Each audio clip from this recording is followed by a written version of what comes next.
Okay, so like there are things that are needed in terms of political gains where it helps me to have solidarity with other women and express my my issues that affect me because of my status as a woman. So this is something really interesting that you brought up as well. Both categories are used both in terms of me being able to be represented and advocate for myself, but those same categories are also used to oppress and discriminate against me. Yeah, so the category is not good or bad because it's both used to marginalize me and to advocate to stop that marginalization. So that's a bit, categories are fucked like that. Categories are necessarily exclusionary. They will always exclude someone. Otherwise, it makes no sense. Our brains, you can't get past categorization. Our brains naturally do it. It's a cognitive economy. We cannot take in stimuli individually and assess it completely by itself. That's just not how we work as human beings. Sure, but so something that I would kind of like point out here too is that, so I understand that there are, earlier you uttered a phrase that I pushed back on a little bit. Okay. No, so it was the concept of like, I think you said that you don't believe that it's good to have identities for like political reasons. And I said, yeah, but sometimes I think a lot of people wonder that or push back against that. And now it feels like I'm hearing this idea. I'm not trying to say you're contradicting yourself. I'm just pointing out like I'm trying to understand. And I can clarify that. So now we say that like, well, there are some identities that we could assume for political gain. And that seems like a scary concession to make because then like these concepts of identities become less about like the primary gain, I guess, of like, if I identify as a cancer patient, I can get chemotherapy. If I identify as a trans woman, I can get, GIS, HRT, SRS. Now it's like, well, if I identify as this more amorphous thing, there's like some secondary political gain. The way that people treat me or whatever is going to differ. And now I'm getting advantages based on the secondary gain that comes along with these other types of identities, which I think is something that people argue about. That's obviously a huge conservative and turf and the idea that trans women identify as women just for the gain of being a secondary gain. That's the appropriation thing, right? And that's like why transracialism as an analogy is harmful because it's suggesting that you're trying to appropriate womanhood. When so that's a really good point you made up. So I brought that up in relation to Jennifer Saul and her semantic contextualism and the fact that trans women under semantic contextualism can identify as women because they metaphysically are women, not because of political purposes.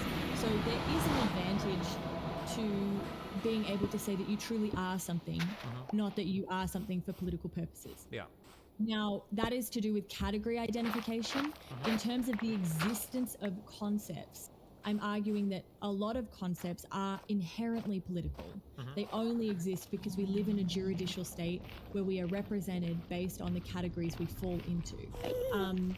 I disagree with identity, like extensive identity categorization, because I think it's deeply liberal and disconnected from systems. And I think we're coming from this place where we more and more view ourselves as these like atomized things. And so we claim all of these identities so that we can be represented under liberalism because that's the only way that we're heard. So that's why I agree with you, identity sucks in terms of like extensive categorization, but I think we come from completely different areas because I know that you really value liberalism, whereas I think that ultimately too much liberalism can lead us to completely divide and just focus on ourselves as individuals. And I think that leads to extensive identity categorization. Yeah, we're probably closer than maybe either of us think in that. So if you would have talked to me 7 years ago, I was hyper liberal, like very much like individualist, everything okay, blah blah blah blah. As I've gotten older and matured, I realized, okay, well, there's probably like some forms of this like social identity, incredible amount of utility to like 99% of humans. So it's kind of stupid to tell people to disregard that. So I've come to understand these. I do feel sometimes though that like I just other life advice territory, not necessarily related to philosophy. I guess like on this level, like sometimes I feel a little bit sad when it feels like people assume certain identities and that kind of locks them into having certain ideas and opinions and things they can enjoy. And that's something that I try to push back on. So like the idea that like a jock can't play video games games, or the idea that like a video game nerd, you know, can't go to the gym, or the idea that somebody that enjoys football on TV can't also go to like a classical music concert. Like, those are the types of identities I push on, because it seems like oftentimes they become like really, really restricted, and that just kind of makes me sad, I guess. And that also is really important in terms of like defining what is ontological and what is like more aesthetic. Right? Like I think there's a clear divide between like a social role that is like aesthetic and has rules related to it in terms of like, oh, I'm preppy, right? Versus I'm a woman. I think there is a distinction between those two things. But ultimately, I agree with you, even if we were talking about ontological categories, or like we were talking about things like, you know, so for instance, I have rheumatoid arthritis, so I have autoimmune conditions. And if I, like, when I was younger, I spiraled because I didn't really understand my own condition. I was reading online and it was like, if you do this, you could hurt yourself and injure your body forever. If you do this. So I was like, okay, like I was a competitive martial artist. I was like, I got to stop martial arts. I got to stop all of this stuff. Like I can't do this anymore. My life is over. Like nothing is going to be enjoyable anymore, because I let the diagnosis sort of define who I was, and it wasn't until like years later. I don't even want to get into this with you. I don't Oh wanna, man, yeah, because you're really rubbing on the borders of that. Like, well, I have OCD, ADHD, depression. I have to be this thing for the rest of my life. And if anybody suggests any type of change, but we won't get into that. But okay, go ahead. I very much empathize with what you're saying. That. Just quickly on that.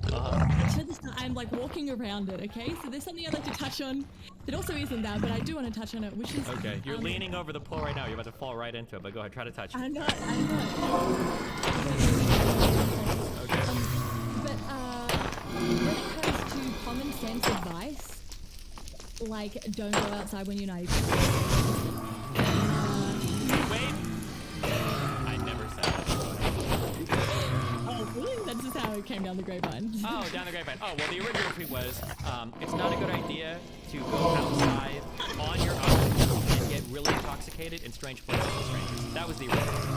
Now, somehow down the grapevine, that got interpreted to, if you're a 90-pound woman, you should literally never leave your house. It's strange how that works, but sorry, go ahead, continue. I just wanted to make sure that you understood the original statement. Go ahead. No, I know. I was pulling your leg. Okay, gotcha. No, but the point I'm trying to make in terms of that is like there is there is a practical element to that sort of advice, of course. And I totally agree with the first piece of advice you had. What you said later on, I disagree with a little bit more. Even though Okay, go ahead. Wait. Because it comes back to like the last thing we spoke.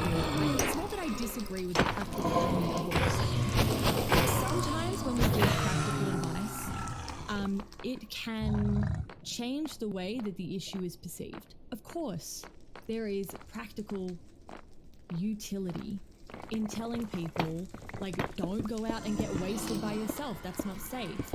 But the issue is that if we consistently repeat this, we obfuscate the issue that, for instance, a woman is the most unsafe in her home at the hands of her family, right? And so, you tell people to be careful in public, you eradicate the fact that most women are not attacked by strangers, right? And the more that we extrapolate this idea that women are constantly in danger of being attacked by an evil stranger, the more we obfuscate the real threat that women are most likely to be harmed by someone that they know very, very well. And in doing so, we also give the government the ability to paternalistically put in policies which limit women's freedom of movement, because women are unsafe and we have to protect them from those strangers on the street who are out to get them. When in actual fact, the truth of the matter is, yes, of course, if you are 90 pounds and you can't defend yourself and you go out and get wasted with a bunch of strangers, you are putting yourself in unnecessary danger. That is true of anyone, right? But it is particularly true of women because how we are vulnerably constituted within society. Sure, and I understand that, obviously. Yeah. Okay, hold on. Yeah, I understand that for sure. I'm trying to talk around. Well, I don't care. I'll swim in the deep section. I'm trying to stand to the edges. I think we mentioned we very lightly with a very gentle princess brushed across this topic in our previous conversation, where it's irritating sometimes that it feels like I worry sometimes. Actually, I don't know if I gave these examples before. I worry sometimes that people are so concerned with what they want the world to be that our advice is geared more towards that than what exists sometimes. I'll get off of the rape stuff completely, actually, and I'll go to like the relationships, or more specifically the sex. The sex subreddit. I see this happen a ton. So a woman will come in and I don't know if I brought this example up with you last time or not, but a woman will come in and she'll say something like, I have huge labia, or one of my breasts is like 3 cup sizes smaller than the other. Or a guy will come in and he'll say like, I have, like a 2-inch penis, or, I have like really weird shading or coloring or bumps on the bottom of my dick, or whatever. And, somebody will, the question will be like, is anybody going to be concerned about this? Or is this something I have to deal with? Like, is this something I should tell my partner about? And overwhelmingly, almost every single time, the most upvoted response is, yeah, exactly. No one will care. It's fine. Blah, blah. And it's like, no, that's not true at all. Like, you're gonna run into, like, I feel like I get upset sometimes because it feels like people aren't being given good advice. And this is kind of what we talked about last time, where like there is no real culture on giving advice. It's literally just like, what is the acceptable reaction for people to have? And then we pretend that the unacceptable reaction doesn't exist, even if that literally might be the norm, like the 80% plus response right now. Yeah, and that's something that upsets me. So like when I see like thread after thread after thread of like any woman should be able to go anywhere she wants to get as drunk as she wants with no problem. It's like, yeah, sure, but holy fuck, that we're nowhere near that. That's not happening probably in our lifetime. Yeah. And even as a man, I don't know if I would even like. It's true. That's my point. It's like it's not safe for anyone to do that. That's creating a dangerous situation, right? That doesn't mean that it will necessarily happen, but you've created unsafe conditions, right? That's true for everyone. And I agree that sometimes people lean in hard on this like utopian idea of how we want things to be, and so they abandon the descriptive and they give horrible advice. Yeah. Wait. My can you give me? Hold that argument. Can you give me like 2 minutes? 1 second. Hold on. 1 second. Okay. First he leaves me fully 45 minutes so he can the most boring content ever, right? Now, what is he fucking getting a pizza? What's the bet he's getting a drink? What's the bet there's someone at his door? This is typical low value male shit. God. I actually can't believe it. Wow. That's fine. I'll just sit here, I guess.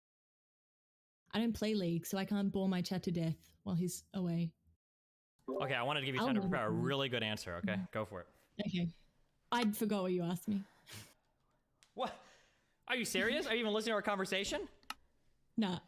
Okay, so it had to do with people giving reasonable advice. You talked about like, no one should go outside. I already have an answer. I don't need to think about it. I'm brilliant.